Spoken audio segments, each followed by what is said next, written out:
Nous allons commencer donc cette conférence sur les langues, cette journée des conférences sur les langues. Vous avez tous le programme. Si vous ne l'avez pas, on va vous le procurer. Je m'appelle James Keegan, je suis l'animateur donc, des conférences de langue de cette journée. Je vous souhaite le bienvenue donc, à Learning Technologies France 2020. Anciennement, comme vous savez, sur les anciens, c'était iLearning Forum. On est heureux de vous accueillir maintenant. Bonjour André, salut, dans cette salle qui va accueillir donc toute cette journée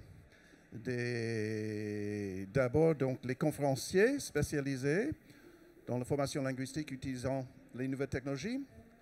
Mais avant, on veut savoir un peu qui est dans la salle pour qu'on puisse un peu orienter donc le discours. Donc nous allons passer maintenant à un petit sondage. Donc, avec nos confrères Klaxon, donc sponsor également donc, de Learning Technologies encore cette année, vous pouvez vous connecter sur klaxon.com et vous entrez donc cette code où vous flashez donc le QR code. Donc, il y a juste 5 petites questions et c'est anonyme. Vous mettez un pseudo et vous avez 5 petites questions à répondre dans ce sondage. Donc, il n'y a pas d'application installée, c'est full web. Vous prenez la photo ou sinon, vous allez sur klaxon.com et vous rentrez ce code, tout en majuscule, CSTBYQ. Ça y est, tout le monde est branché? J'ai 4 personnes de branchées. On a 4 personnes branchées. Allez, on peut faire mieux. Oui. Allez-y, vous êtes plus que 4 personnes. Ah, vous êtes 1, 2, 3, 4, 5, 6, 7, 8, 14, vous êtes 20. Alors, on peut mieux faire. Maintenant, on est 8 personnes. 8 personnes. 8 Si personnes. vous avez du mal, n'hésitez pas à me... Allez, parce qu'on va démarrer le sondage et si vous n'êtes pas branché, vous n'allez pas pouvoir répondre aux 5 petites questions. Ce n'est pas des questions indiscrètes, hein, donc ne vous inquiétez pas. On ne va pas vous tracer, on ne va pas vous rechercher. On va simplement connaître un peu votre profil pour que donc, les conférenciers puissent savoir qui est le public.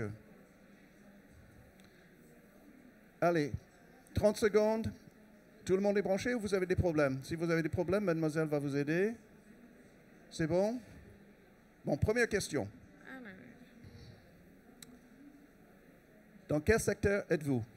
Est-ce que vous êtes responsable de formation, responsable e-learning, professeur de langue, étudiant? Allez-y, vous avez quelques secondes à répondre. Tout le monde a répondu? C'est bon? Est-ce que tout le monde en chiffre a répondu? 7 sur 15. 7 sur 15. Allez, encore un peu. Voilà, ça augmente. Responsable e-learning, responsable formation 33. Professeur de langue 8, étudiant 8. OK. C'est bon? C'est bon, On passe à la suite. Donc, il y avait 12 votes, c'était pas mal. On voit le total. On montre aux gens. Tout le monde a vu le total. Donc, c'est bien. Ce qui est bien, c'est qu'on a beaucoup de gens, évidemment. On est dans un salon e-learning, intéressé par l'e-learning, et pas mal de responsables de formation. Donc, on passe à la question suivante. Question suivante, c'est utilisez-vous de e-learning pour les langues? Est-ce que vous utilisez déjà l'e-learning pour les langues? Voilà, 70, 80%. Il y a 18%, 27% non. Ah, il y a encore donc. Voilà, 14 sur 15, c'est bon. On a donc maintenant 3 quarts qui utilisent pour les langues et il y a quand même 21% qui ne l'utilisent pas encore, n'est-ce pas? On passe à la question suivante. Donc la question suivante, c'est avez-vous un projet d'utiliser le e-learning? Yes, 100%. No. Allez, 9 votes. Ça rééquilibre. Yes, 93% qui ont des projets. Très bien, on passe à la suivante. Question, c'est est-ce que votre projet est à court terme, à moyen terme ou à long terme. Donc, nous avons une grande majorité qui ont un projet e-learning. La plupart sont égalité pour l'instant, 9 votes, 40%. À court terme, assez bien. C'est très bien. Stéphanie, très bien. Court terme, 60% ont des projets e-learning, même 64%. Allez, on passe à la question suivante. Je crois que c'était la dernière question. Et la dernière. C'était la dernière. Donc, la question c'est... Il n'y en a pas. C'était la dernière.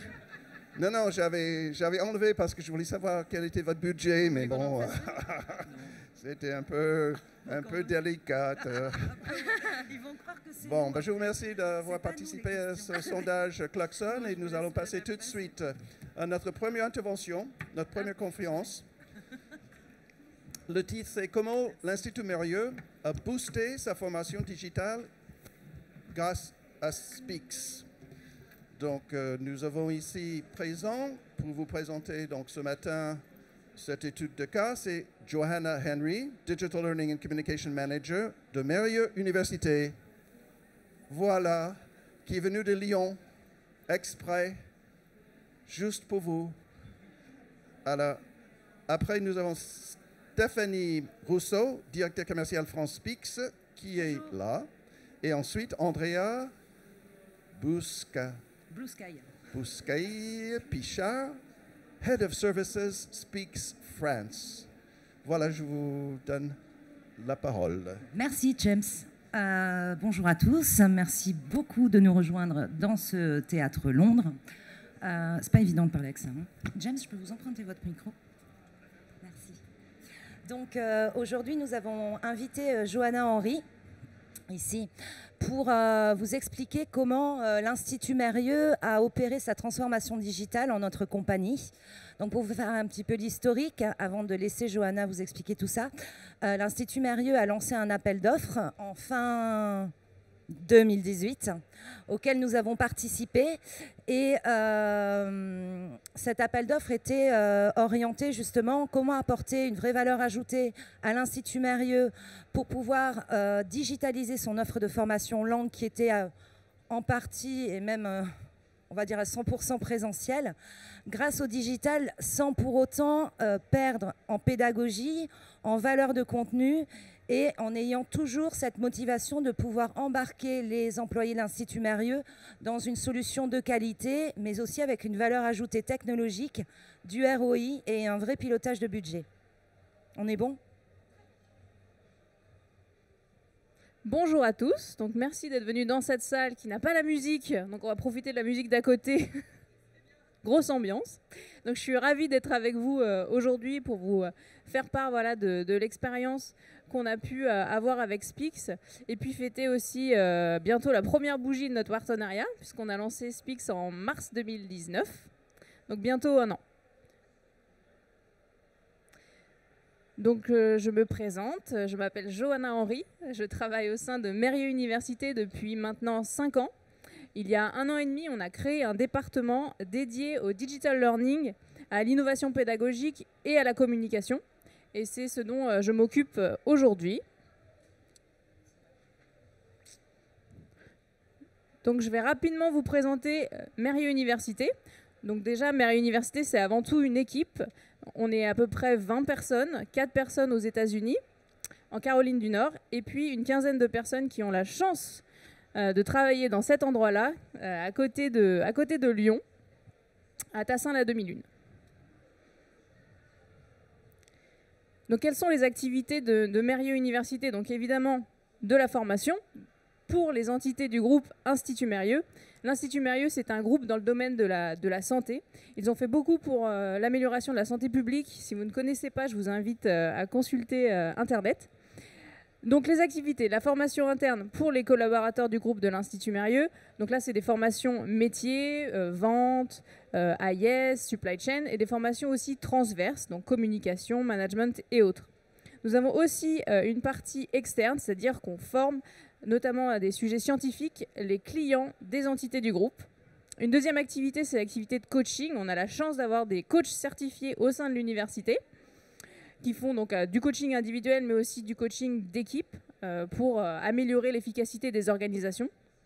Et puis, puisqu'on a un magnifique site, on le loue également. Donc c'est une activité locative. On délivre nos formations dans 4 hubs principalement. En France, le site que vous venez de voir, en Chine, à Shanghai, au Brésil, à Rio, et aux USA, principalement à Durham, mais on fait aussi de la formation sur les différents sites des filiales des entités du groupe. Pour vous donner quelques chiffres, en 2019, c'était plus de 700 sessions organisées et 5000 personnes formées et 175 jours de coaching. Donc, je vais vous parler du contexte rapidement, puisque Stéphanie, tu l'as très bien fait déjà, de cet appel d'offres.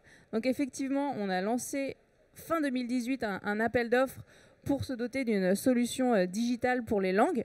Donc effectivement, avant, cette offre de formation en langue était portée au niveau des pays, mais pas à un niveau global.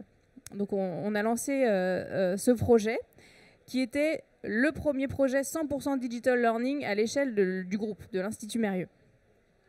Au final, donc, on avait Spix qui a été retenu effectivement après avoir reçu 6 propositions, shortlisté 3 prestataires et faire 2 pilotes avec une équipe de testeurs. Donc pourquoi on a choisi Spix? Pour plusieurs raisons. Déjà pour la couverture des langues. La plateforme permet l'apprentissage de 5 langues différentes. L'Institut Mérieux avait des besoins en anglais, mais pas uniquement. Le deuxième point, c'est l'accès, on va revenir dessus, à un centre de ressources qui est disponible pour tous les collaborateurs du groupe, donc 18 000 collaborateurs. Et puis, ce qui nous a fait aussi aller vers Spix, c'est l'état d'esprit de l'entreprise et notamment tout l'axe marketing, communication qui est pour nous essentiel dans un projet de digital learning. Donc ce projet, comme je vous l'ai dit, il est mené au niveau du groupe et donc on a mis en place une gouvernance inter-entité, inter-région. Donc c'est une grande richesse, ça apporte aussi parfois de la complexité, mais c'est les personnes que vous voyez ici avec qui on travaille pour ce type de projet. Donc le service de Spix. Stéphanie, Andrea, est-ce que vous voulez... Oui, alors merci. Ce que vous voyez à l'écran, c'est que suite à... Donc Johanna parlait d'une plateforme ouverte, une plateforme de contenu qui va accueillir 18 000 collaborateurs, mais on ne perd pas de vue que l'objectif de la plateforme Spix déployée chez Mérieux, c'est de former et d'améliorer les compétences linguistiques des collaborateurs. Donc suite aux différentes études, workshops, ateliers que nous avons réalisés ensemble, on a mis un catalogue de parcours en place qui sont, là on voit Spix Essentials, c'est vraiment toute la population qui a accès à ce centre de ressources. Et ensuite, on a 3 types de parcours qui sont des parcours à service additionnel. Donc du plus simple au plus complet, de manière à pouvoir répondre de manière très user-centrique aux besoins de progression de chacun des utilisateurs qui vont avoir accès à cette plateforme. Merci Stéphanie. Donc en quelques chiffres, Spix, donc, je vous l'ai dit, ça a été implémenté il y a moins d'1 an. Et on voit déjà le gros succès que Spix a rencontré chez nous. On compte aujourd'hui environ 3000 licences Essentials activées au travers de 44 pays. Donc je pense qu'on n'est pas loin d'avoir la totalité des filiales du groupe, 44 pays. On voit que 70% des apprenants apprennent l'anglais évidemment. Mais ça veut dire que 30% apprennent aussi le français, l'espagnol, l'italien ou potentiellement l'allemand. Et puis on vous a mis aussi le nombre de virtual classrooms organisés et de sessions one-to-one avec un professeur dédié. Pour moi, les facteurs clés de succès dans ce projet ont été principalement ces 3-là. Donc en premier lieu, la collaboration. En deuxième lieu, la communication. Et puis évidemment la partie innovation, la partie solution. Donc sur la partie collaboration, on a travaillé vraiment main dans la main avec Spix, notamment sur la partie plan de communication. On a effectué énormément de réunions ensemble, donc à destination des responsables formation des régions qui gèrent leur enveloppe de licence. Nous avons aussi également mené beaucoup de démonstrations. Donc pour les personnes ayant accès à Spix avec des niveaux supplémentaires, mais aussi pour les collaborateurs du groupe et leur expliquer ce centre de ressources. Donc aujourd'hui, on en compte 18 des sessions. On en profite aussi pour récolter leur feedback tout au long de l'année. Et puis, on a effectué des roadshows, donc des événements sur site, à l'extérieur des cafétérias le midi, pour venir au plus près des collaborateurs, pour leur présenter la solution. Et ça marche très très bien.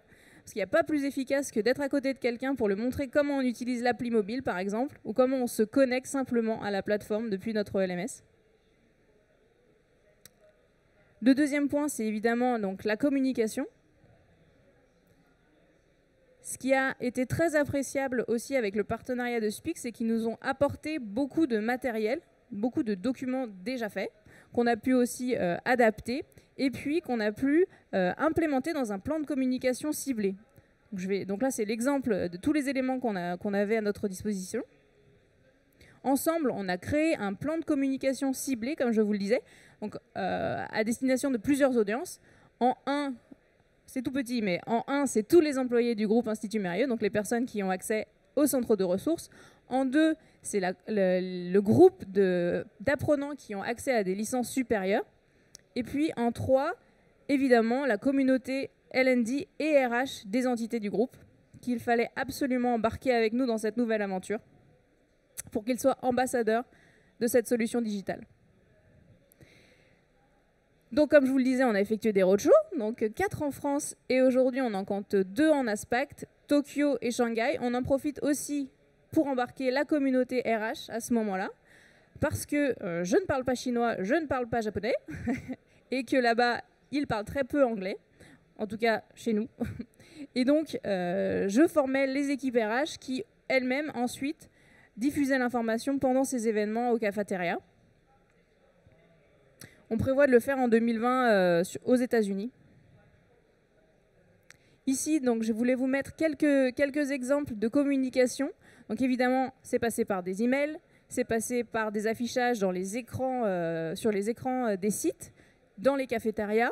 C'est passé sur les réseaux sociaux, sur Yammer, qui est notre réseau social d'entreprise, qu'on a profité un peu aussi des événements de l'année pour refaire des communications, par exemple, sur les résolutions de début d'année. Est-ce que, voilà, une résolution que vous pouvez facilement tenir, c'est de pratiquer votre langue en allant sur Spix, ce genre de choses. Et on n'en fait jamais assez, d'ailleurs. Et puis, le dernier facteur clé de succès, c'est vraiment la solution elle-même. Donc là, je vais passer le micro à Stéphanie, à Andrea. Andrea, très bien, pour vous présenter toute la partie innovation de Spix. Merci. Bon, je pense que je peux me servir de celui-là. Je pense que vous m'entendez. Non? Alors, je vais changer. Merci. Donc, exactement comme le disait Johanna, on a construit ce projet autour de différents axes. Donc, l'accompagnement a été très fort et évidemment, le choix de la solution a été déterminant pour à la fois embarquer les équipes L&D et les utilisateurs finaux. Donc, ce qu'on peut dire... Est-ce que ça marche? Ouais. Voilà, donc aujourd'hui chez Spix, notre ADN, c'est l'innovation. Et le dispositif qu'on a mis en place chez Mérieux cette année, il est axé autour de 3 piliers. Donc le premier, c'est une plateforme d'onboarding qui s'appelle Spix Essentials. Le principe de Spix Essentials, c'est de proposer à la fois une solution qui est constituée de ressources documentaires, disponibles en 5 langues. Donc ces ressources documentaires, ça va être des vidéos, des articles à lire et également des activités de micro-learning. Donc de cette façon, on met à disposition à tous les collaborateurs de Mérieux des contenus à consulter. Mais surtout, ce que propose Essentials, c'est une solution d'assessment. Et par assessment, on ne parle pas uniquement de l'évaluation du niveau et des compétences du collaborateur. On va vraiment faire une évaluation à 360 qui analyse aussi bien la fonction professionnelle du collaborateur, son industrie, son secteur d'activité, mais également ses centres d'intérêt, ses objectifs professionnels, personnels, les raisons pour lesquelles il est motivé à suivre une formation cette année en langue. Et donc c'est en ça que cette solution est extrêmement puissante, c'est qu'elle permet de collecter pour Spix, mais surtout pour les équipes L&D de Mérieux, de la data concernant leurs collaborateurs, et ça leur permet de cette façon d'identifier très précisément où se trouve le besoin, pour qui, quelle population, même quel individu, et à un instant précis. Et de cette façon, on est en capacité, dans un second temps, grâce à une plateforme qui s'appelle Speaks Manager, qu'on remet entre les mains des équipes L&D, donc Mérieux, de pouvoir fournir cette donnée qui permet donc de savoir pour les équipes L&D où se trouve ce besoin, qui a besoin de quoi, à quel moment, et d'avoir une recommandation. Souvent, une problématique qui revient, c'est on a un catalogue de formation, on a plusieurs solutions, et des fois c'est même un peu exhaustif, et on a une population L&D, une population RH qui est un peu perdue par rapport à toute cette offre, qui peut être extrêmement diversifiée, et les différences sont un peu floues. Là, on pousse très clairement une recommandation précise qui correspond à ce qui a été exprimé comme besoin. Donc on sait que telle personne a besoin de Speak Smart, une autre personne a besoin de Speaks Expert et une autre encore va avoir besoin de l'Expert Pro. C'est vraiment une volonté de répondre au plus près du besoin et de cette façon d'avoir une approche qui vient s'adapter aux besoins exprimés mais également au budget. Et c'est en ça qu'on est dans une approche qui s'appelle la Budget Matching Technology. L'objectif, c'est à la fois de répondre aux besoins des collaborateurs. Ils ont besoin de se former maintenant, pas dans 6 mois. Et on a des équipes L&D qui ont un budget, mais qu'elles ne veulent pas dépenser sans savoir où va ce budget, sur qui et pour quelles raisons. Donc elles veulent rester alignées avec leurs objectifs business.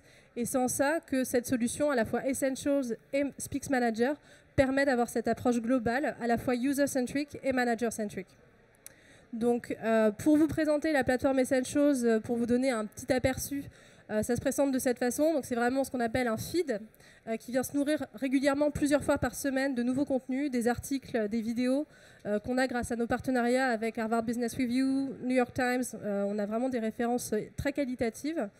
Et donc comme vous pouvez le voir en haut, on a ces fameuses box qui permettent à la fois de passer un assessment du niveau. Donc on va avoir un test du niveau qui donne une évaluation immédiate aux collaborateurs et également une évaluation immédiate aux équipes L&D. Elles sont en capacité de consulter dans la minute qui suit la fin du test le résultat dans la plateforme.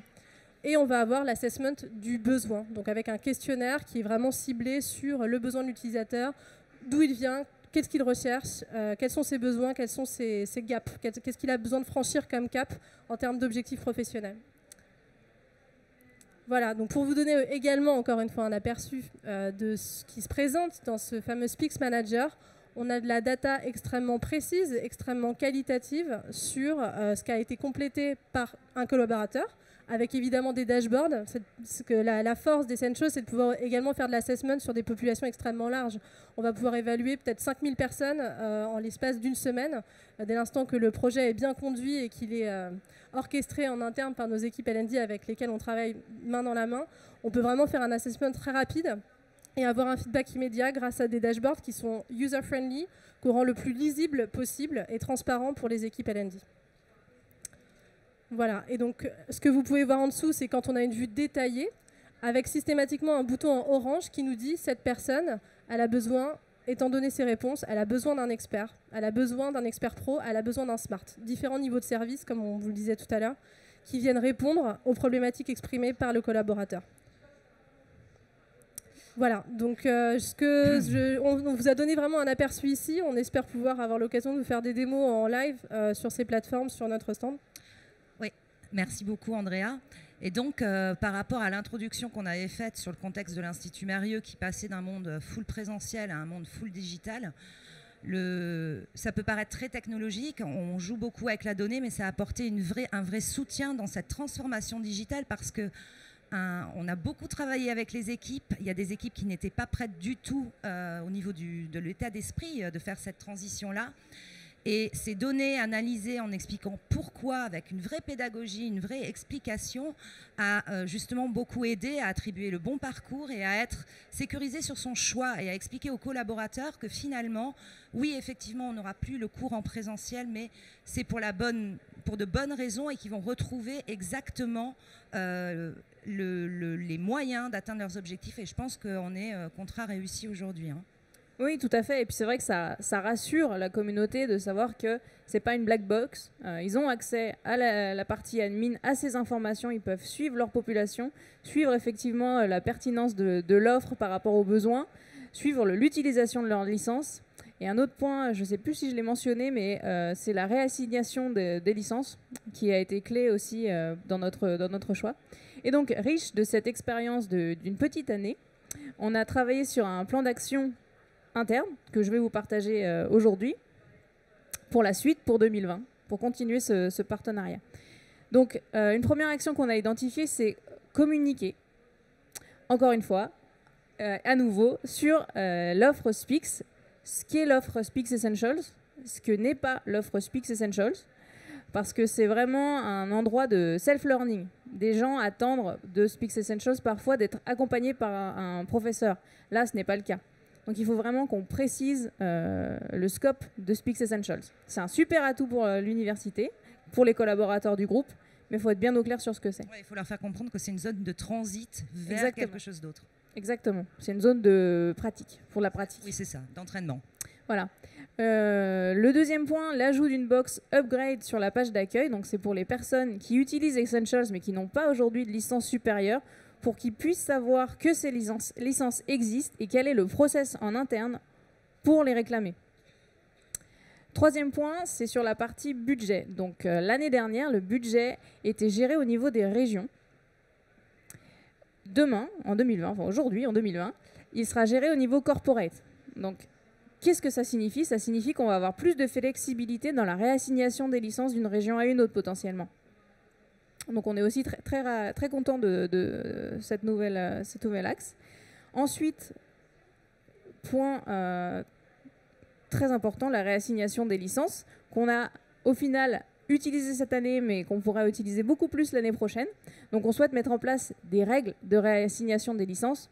On avait, en 2019, laissé beaucoup d'autonomie aux responsables formation région pour réassigner les licences. Cette année, on va d'autant plus les accompagner pour leur donner, voilà, leur préciser qu'est-ce qui fait qu'une licence est bien utilisée. À partir de combien d'heures on peut dire que la personne est bien investie. C'est ce genre de choses sur lesquelles on va travailler. Et puis, le dernier point, c'est encourager à vérifier la motivation. Parce qu'on a beaucoup de gens, énormément dans le groupe, qui nous disent « Ah bah oui, moi, je souhaiterais améliorer mon anglais » ou « Je souhaiterais apprendre l'espagnol ». D'accord, super. La vraie question, c'est est-ce que tu es prêt à passer 2 heures par semaine, 1h30 par semaine, sur la plateforme Spix pour te former avec une solution 100% digitale? Ça, c'est la vraie question. C'est la différence entre le rêve et le projet. Voilà, donc ça c'est le plan d'action pour 2020 qu'on va travailler dès demain, puisqu'on a un rendez-vous dès demain. Et puis, je voulais vous remercier de nous avoir écoutés, et puis on va laisser un peu de temps pour vos questions, si vous en avez. Merci beaucoup.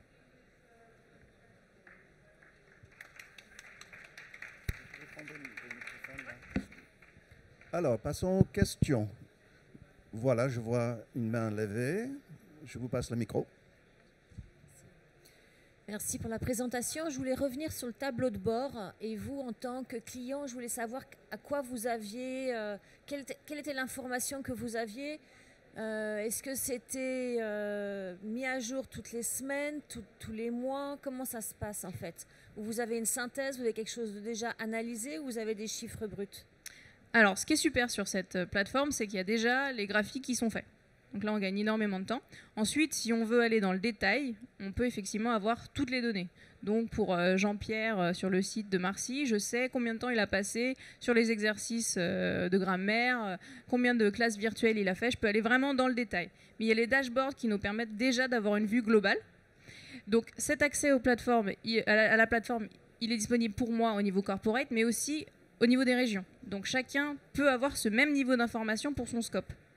Donc ça, c'est super. Mais on fait, avec Andrea, quand même, en plus de ça, des réunions avec eux pour leur présenter un peu sur un plateau ces données-là, auxquelles ils ont accès, mais c'est toujours bon d'avoir une présentation facilitée. Et puis, donc on fait ça à peu près tous les trimestres. Et puis moi, en interne, dès que je peux faire un point sur Spix, j'utilise ces données que je récupère très facilement de la plateforme. Très bien. Une autre question? Voilà, juste à côté. Bonjour, la présentation est très optimiste et très dynamique. J'aurais voulu savoir si vous avez quand même rencontré des freins et des difficultés sur le déploiement et s'il y a des zones qui sont un petit peu plus taguées, difficiles quant au déploiement. Bien sûr.